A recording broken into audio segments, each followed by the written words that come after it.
지금부터 고체 물리학자 글로벌 석학이시죠. 우리 임지순 교수님을 초청해서 우리 한국노벨과학 포럼 불경본부에서 개최하는 과학영재 학부모 워크숍을 시작하겠습니다. 여러분 박수. 추운 날씨에도 불구하시고 서울과 여러 지역에서 오신 분들 그리고 학부모님들 감사드립니다. 올해도 노벨상이 이 한반도를 비껴가서 결정되었습니다만은 항상 노벨상 쯤이 되면은 왜 대한민국은 노벨 과학상을 수상하지 못하는가라는 것이 신문지면으로 그리고 과학자 사이에서 나돌고 있습니다. 우리가 경제로 따지면은 세계 10위를 왔다 갔다 하고 있고 그리고 과학 인프라는 거의 미국에서 2위권에 접근할 때도 있습니다. 그리고 특허라든지 R&D라든지 등등 부분도 여러 선진국에 못지않게 거의 최상위를 차지하고 있음에도 불구하고 우리가 노벨 평화상을 제외하고는 아예 그 범주에 들지 못하고 있습니다. 하지만 대한민국의 기초과학자들이 꼽은 노벨 과학상, 특히 물리학상에 가장 근접한 학자로 이렇게 불려주신 분이 오늘 기조 발표를 맡아주실 임지순 교수님이십니다. 정말 우리는 어려운 분을 이 영광된 자리에 모셨다는 생각으로 교육 환경과 교육적 측면에서 여러 경험들을 들어보는 귀한 자리를 가져보도록 하겠습니다. 다시 한 번 더 귀한 발걸음을 해주신 데에서 마음속 깊이 감사의 인사를 올립니다. 감사합니다.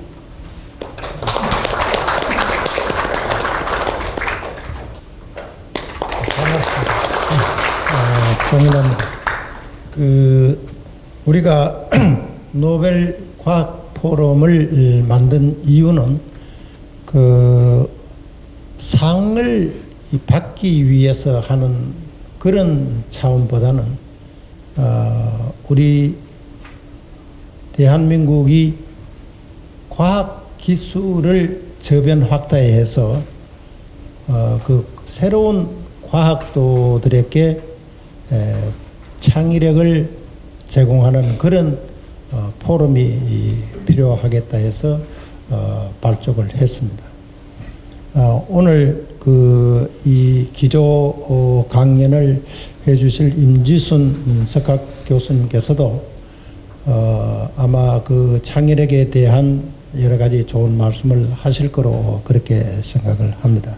그래서 오늘 여기 참석하신 학부모님께서도 좋은 질문과 그다음에 여기 꼭 오셨으니까 한 분 한 분이 이 우리 임지순 교수님께 좋은 정보를 얻어서 이 부산뿐만 아니라 우리나라의 과학도들에게 좋은 그런 경험을 할 수 있는 장소가 되었으면 하는 바람입니다. 감사합니다.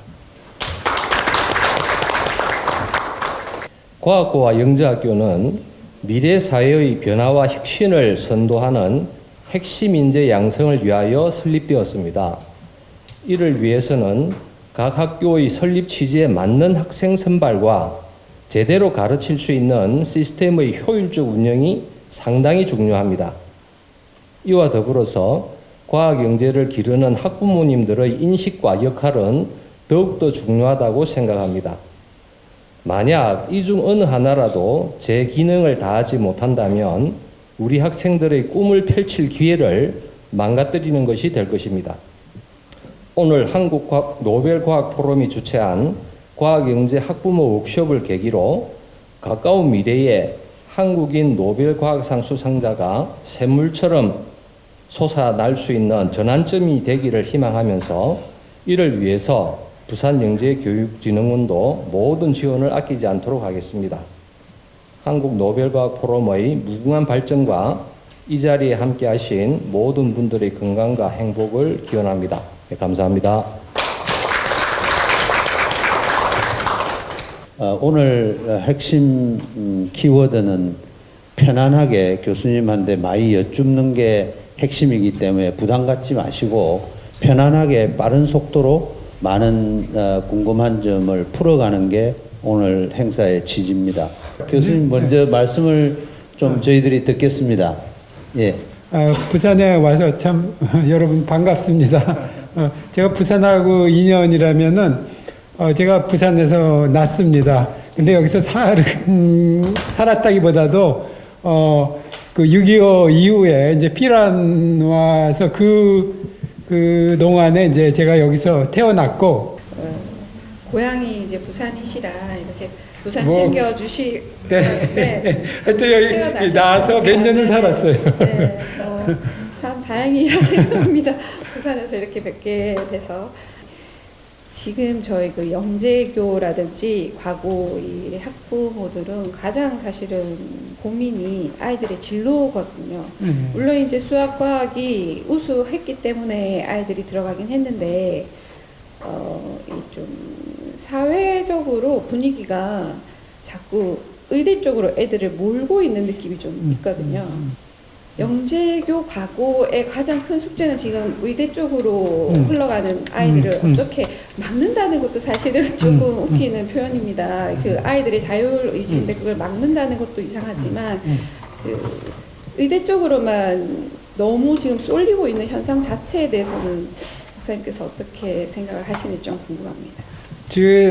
제가 그 질문을 전에도 다른 자리에서 이제 받은 적이 있는데, 그러니까 그 문제가 심각한 거 맞고, 그게 쉬운 무슨 해결책이랄까, 이게 그런 거는 존재하지 않는 것 같아요. 그러니까 가장 큰 게 직업 안정성에 관계되는 건데, 그래서 저는 이제 지금 표현을 잘 하시는데 이제 막는다는 거가 적당한 표현이 아니라고 맞습니다. 그래서 뭐 그거를 본인이 각자 자기 자신의 그 어떤 환경이나 또 부모나 뭐 주위 뭐 이런 환경에 의해서 결정을 하는데 그거가 어느 게 뭐 좋다 나쁘다 옳다 그러다 뭐 그렇게 얘기할 수는 없는데 이제 하여튼 국가 전체적으로 보니까 이거는 굉장히 심각하다. 그렇거든요. 그래서 저는 제가 준비한 거에도 일부 있지만 뭐 의대를 좀 적게 가면 좋겠다 꼭 그런 거는 아니고 마음속으로 이제 그게 모든 분야에 잘하는 학생들이 다 골고루 가면은 그게 바람직한 거죠. 예, 아까 앞서에도 여러 가지 나왔지만 아까 우리 과학고나 영재학교 이대 쏠림 현상에 대해서 얘기가 있었지 않습니까? 하여튼 그 부분에 대해서 보면은 뭐 제 개인적인 견해일 수도 있습니다만은 무턱대고 뭐 의대 가서는 안 된다는 그런 건 아니고요. 사실 우리가 이대를 가면은 거의 진로 방향이 전부 다 임상 쪽으로 거의 다 간다고 다 봐지잖아요. 그리 본다면은 과학고나 영재학교에 온 학생들의 그 재능과 그 다음에 앞으로의 발전 가능을 봤을 때 단순하게 임상의로서만 하기에는 더 큰 역할을 할 수 있는데 아깝지 않느냐. 어떤 그런 관점에서 글로 가는 거에 대해서 그렇게 좀 억제를 하는 이제 그런 부분이 있다고 생각하고 있고요. 지금 이제 앞으로 이제 보면은 그 의학 분야에 있어서도 거기에 파생되는 그 분야들이 굉장히 많고 지금 이제 공학을 전공하신 분들이 또 의학 파트로 가서 의공학 분야에 대해서 굉장히 또 많은 역할을 하고 계시거든요. 요즘 같으면은 뭐 미국 같은 데에서도 이제 좀 그 센서를 개발해서 우리 피부에 부착만 했어도 어떤 진단을 하는 그런 그걸 하고 있는데 아마 이런 부분에 대해서는 어떤 공학적인 그런 전문성이 뒷받침되어야 하는 부분이기 때문에 아마 이런 것들이 어떤 분은 또 그럼 이런 공학 전문가들이 그런 분야로 가서 한다면 또 시너지 효과가 있다 이렇게 볼 것이고 또 이제 그런 부분들이 다시 또 가서 또 의학을 같이 또 전공한다면은 더 크지 않겠는가 하는 이런 말도 좀 하고 있거든요. 아마 그런 쪽으로 이해해 주시면은 될 것 같고요. 뭐 이론이라든지 기초과학을 좀 이렇게 지원을 안 해주는 경향이 많은 것처럼 보이더라고요. 그래서 이런 문제도 조금 해결을 해야 이론이 깊이가 있어야 이렇게 노벨상 학자도 나올 수 있다고 저는 생각을 하거든요. 교수님의 생각은 어떠신지 궁금합니다. 네, 우리가 이제 그런 점에서 조금 부족한 거는 이제 사실이고, 근데 또 하나 그 말씀드릴 거는 저도 이제 완전히 그 이론 물리학이에요. 제가 이론 물리학인데 그거가 실제로 이렇게 응용이 돼가지고 나중에 공학이나 이런데 다른데 응용되는 그런 부분이 많이 있거든요. 그래서 그 기초 이론적인 것을 이제 당연히 국가에서 어느 정도는 이제 지원을 해야 되고, 그리고 결과가 금방 안 나오더라도 좀 가능하면은 어느 정도 한번 그 지원을 시작했을 때 좀 장기적으로 계속되는 이런 게 필요한데, 그 저는 그 이론이나 정말 그 순수 기초하는 사람이 나중에 본인도 모르게 공학이라든가 뭐 산업 이런 데 기여할 수도 있고, 그리고 본인이 하다가 흥미를 느끼면은 본인이 그쪽으로 좀 갈 수도 있어요.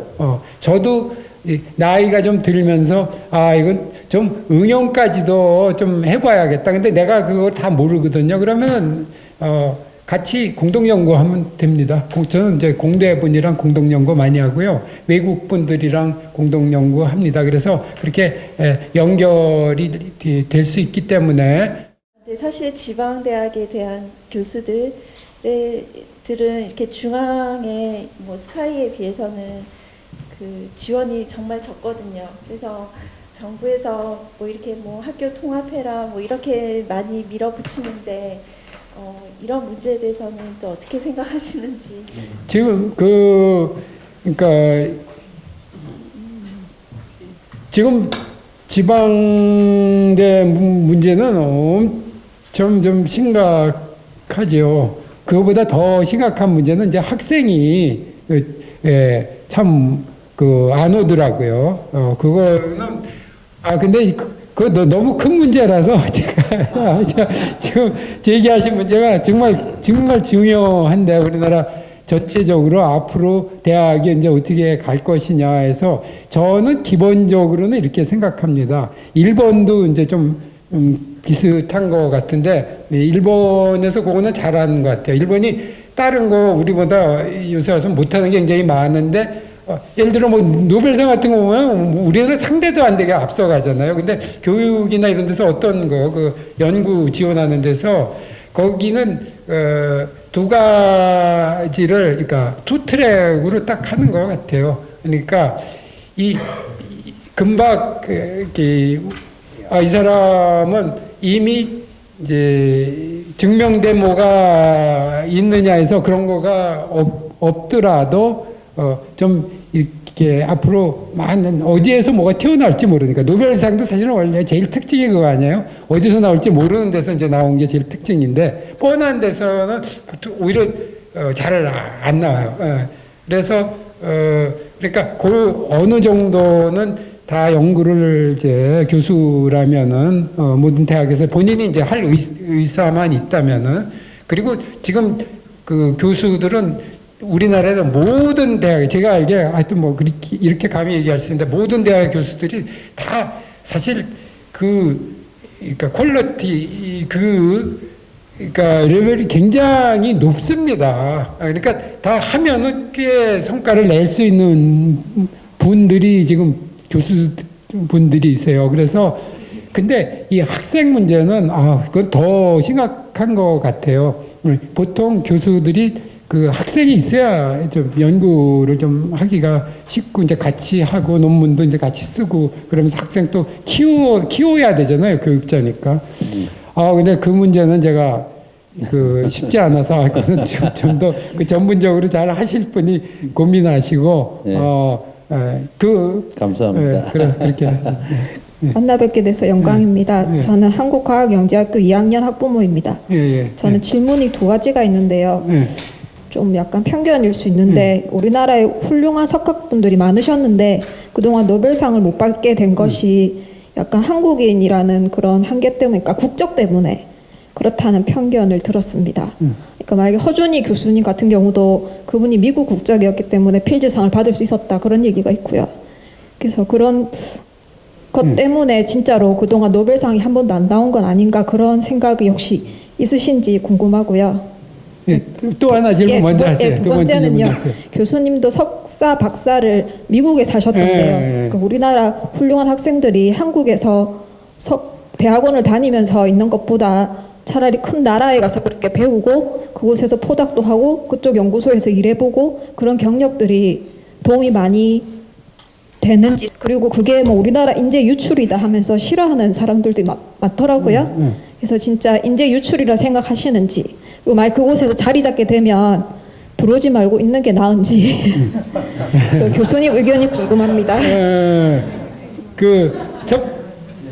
첫 번째 질문은 이렇게 딱 제가 생각하기에는 우선 편견이 우리나라 국적이 그 우리나라가 아주 힘이 약해서 이제 덜 받는다, 그러니까 아주 못 받았다. 그거는 딱 그렇지는 않은데 한국이기 때문에 그 불이익을 받았다. 이거보다는 우리나라 국적을 가진 사람이 아무래도 그 노벨상을 시상하는 그 사람들한테 업적이 얼마나 알려지느냐가 일단 훨씬 덜 알려진다. 그러니까 그 점에서 불리하고요. 또 하나는 실제로 우리의 연구 스타일이 여태까지 제가 저는 이제 유학을 갔는데 보니까 깨달았어요. 가서 금방 깨달았어요. 그때는 아직 20대 후반이었는데 그때 깨달았어요. 아, 이게 우리가 연구 스타일 잘못됐구나. 그거를 알았어요. 근데 그게 참 안 고쳐지더라고요. 말은 계속 창의적인 그런 거, 노벨상은 최초로 창의적인 일을 해야만 준다. 그러니까 그렇게 해야 된다. 그 얘기는 계속 나왔는데, 심지어 지금까지도 한계가 좀 나아진 것도 있고, 그리고 그 뒤에 과학권이 영재고 또 많이 생기고 또 그런 거를 깨달은 분들도 굉장히 많이 있는데도 불구하고 학생들의 그 상황에 따라 좀 다른 것 같아요. 그래서 우리가 솔직히 그냥 흔히 얘기하는 하버드, MIT나 이런 데만큼은 좀 안 되죠. 이제 연구 여건이 그렇지만 지금 외국에 나가서 그러니까 자기가 꼭 가고 싶다. 그리고 나갈 수 있는 여건이 되고 본인의 이제 결심이라든가 그런 것도 중요한 것 같아요. 가서 다 많이 성공하느냐. 성공이란 거는 1단계는 이제 학위를 받는 거지만 그것만은 아니고 옛날에는 그 정도면은 일단은 1차적인 목표는 완수했다고 보지만 이제는 이제 그렇게 보지는 않아요. 그 다음에 얼마만큼 자기 분야에서 혹은 그 다음에 이제 좀 분야를 약간 바꿀 수도 있지만 얼마만큼 좀 넓은 의미에서 성공을 했느냐 이제 그것까지 보는데 경우에 따라 좀 달라요. 그 얘기는 옛날에는 웬만하면 유학 가는 게 훨씬 다 유리했지만 지금은 꼭 그렇지는 않고 자기가 꼭 세계 최고의 대학에 어떻게 해서든 가가지고 거기서 정말로 세계적인 어떤 업적을 하겠다 그런 생각이 있는 사람은 이제 가는 게 좋고 그런 사람이 나오면은 별로 안 좋습니다. 그런 학생은 가야 돼요. 반드시 저는 꼭 필요하다고 봅니다.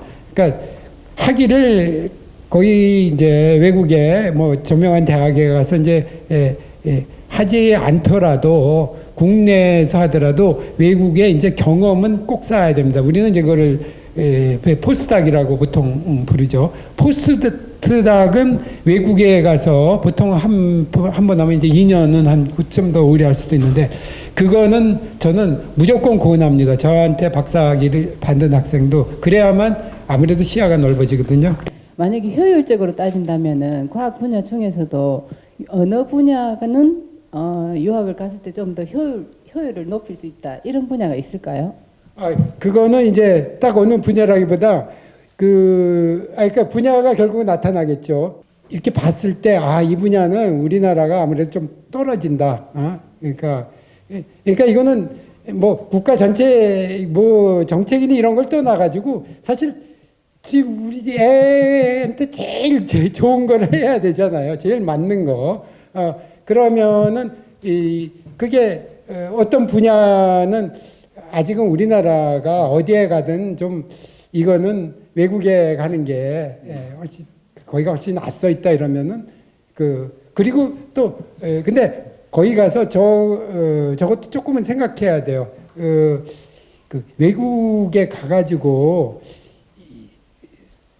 뭐 트레이닝이 될 수 있는 건지 모르겠는데 정신력이 조금 강해야 됩니다. 가서 이겨내야 되거든요. 우리나라에서 이렇게 잘하는 것보다는 외국에서 이렇게 경쟁해서 하려면은 이제 굉장히 자기 나름대로의 각오는 강해야 되는데 저는 자기가 좋아하는 거를 한다면은 충분히 할 수 있다고 봅니다.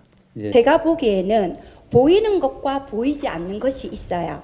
그리고 그 가정에마다 경제적 여력과 환경이 정말 경남 고성군 강원도에 있을 수도 있고 정말 대도시라고 할 수 있는 서울과 부산이라는 이런 지역의 또 가정의 환경을 또 그 아이의 환경에 따라서 지원을 받을 수 있는 여건이 될 수 있지만 모든 아이가 그런 잠재력은 가지고 있는데 발견하는 거는 주변의 부모나 교사나 뭐 이런 부분들이 필요한 것 같아요. 그런 게 제도적으로는 아직 되어 있진 않지만 관심을 가지고 누가 이렇게 해야 될 것 같습니다. 알겠습니다. 아주 적절하고 참 잘 하셨네요. 거기 딱 맞게 자녀도 해서 굉장히 본인이 자기가 원하는 거를 이렇게 하게 그거가 제일 중요하죠. 네, 부산과학고 1학년 학생을 둔 학부모입니다.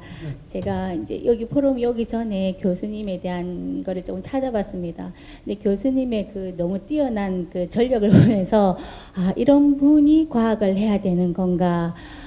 우리 애가 과학도의 길을 걷기에는 너무 힘든 길이 아닌가 우선 그런 생각을 해보았습니다. 네. 그리고 물리학이라고 제가 물리학 부분에 아는 게 없어서 그런지 몰라도 고체 물리학이 뭔가를 했더니 신소재 재료공학 쪽인 것 같은 생각이 들었습니다. 근데 물리학에서 재료공학 그러다가 최근에 머스크 프로젝트 기후 위기에 대해서 본선까지 진출한 걸로 제가 봤는데요.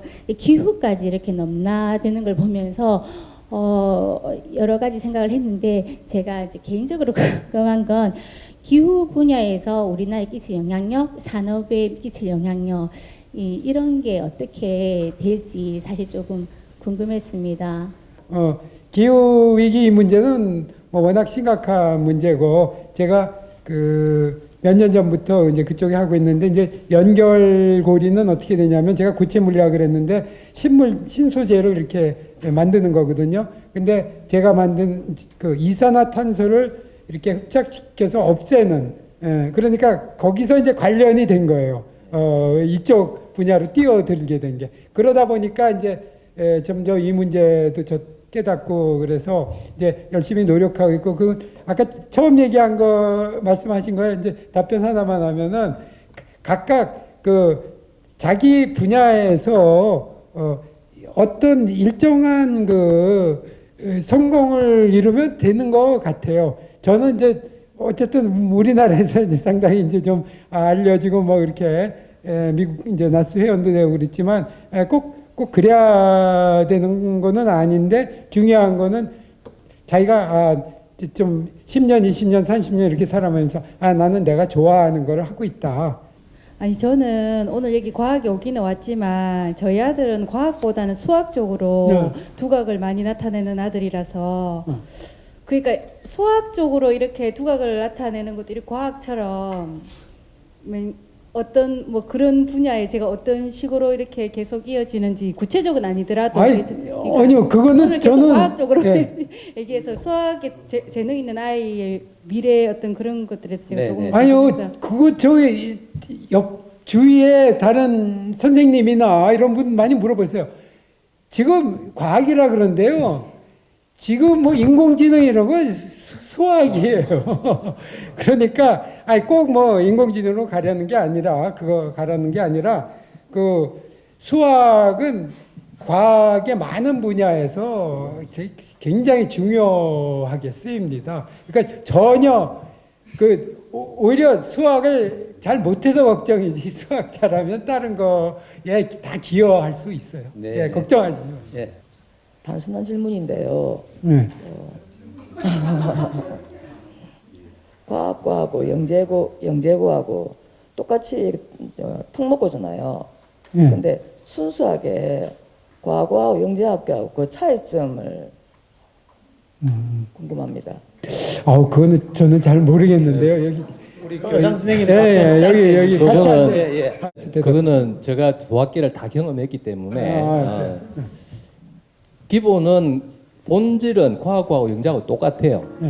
왜냐하면 모든 과학고를 영재학교로 전환시키겠다는 정책이 중단이 되어서 지금 현재 8개 영재학교가 있고 20개 과학고등학교가 있거든요.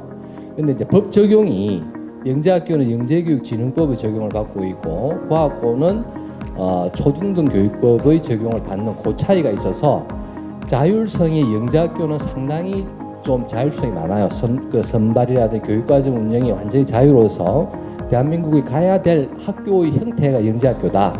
예. 그리고 지금 과학고는 초중등 교육법에 해가지고 아주 획일적으로 운영되고 있기 때문에 굉장히 어려움이 많이 있어요. 그래서 꾸준히 지금 과학고의 자율성을 확보해야 된다 하는 그런 노력을 하고 있는 중입니다. 우리 교장 선생님 한 말씀 네, 우리 원장님께서 핵심적으로 잘 이제 말씀해 주셨고요. 어떤 그런 부분에 차이성이 있기 때문에 그 과학고등학교 같은 경우에는 뭐 교육과정 편성이라든지 이런 운영에서 좀 제한적인 맞는 부분들이 굉장히 많거든요. 그리고 아까 우리 원장님 말씀하셨듯이 그 공교육 정상화법 거기에도 적응을 받으면서 좀 운영의 폭이 굉장히 좁은 건 사실입니다. 근데 네. 이런 부분들은 우리가 계속적으로 또 노력해 나갈 거고요. 과학 영재하고 관련된 이제 학부형님들 모셔서 교수님이 살아오신 삶을 조금 이렇게 되돌아보면서 어떻게 학부형들이 자녀들을 키우고 또 미래에다가 이렇게 노출할 거냐 하는 그런 관점이었습니다. 근데 뭐 저희들이 그 바라볼 때 교수님께서 지금도 활발히 연구를 하고 계시는데 우리 학부형님들한테 뭐 당부 말씀을 뭐 혹 빠뜨리신 게 있으시면 조금 해주시죠. 예. 뭐 특별한 건 없고요. 그냥 그러니까 뭐 반복이 되겠는데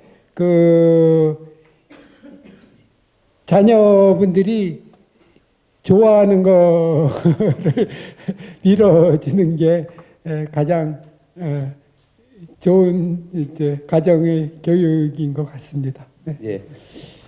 좋아하는 거 또 약간의 아까 그 4가지 말씀하신 그 내용하고 그 다음에 이제 인내심하고 창의성을 복돋을 수 있는 어떤 장치를 부모님들이 베풀어 주시면 자녀는 또 그 화답으로 창의적으로 바뀔 수가 있다 그런 말씀이신 것 같습니다. 오늘은 우리 말로 맛배기입니다. 맛배기고 일단 시장에서 수요자의 얘기들 한번 들어보고 공급자인 저희들이 좋은 주제들을 선정을 해서 앞으로 지역사회에서 설파를 해나갈 생각입니다. 그런데 당장 드는 게 일단 제도적인 문제부터 먼저 건드리는 것이 노벨 과학 포럼의 첫 주제가 아니겠는가 하는 생각이 듭니다.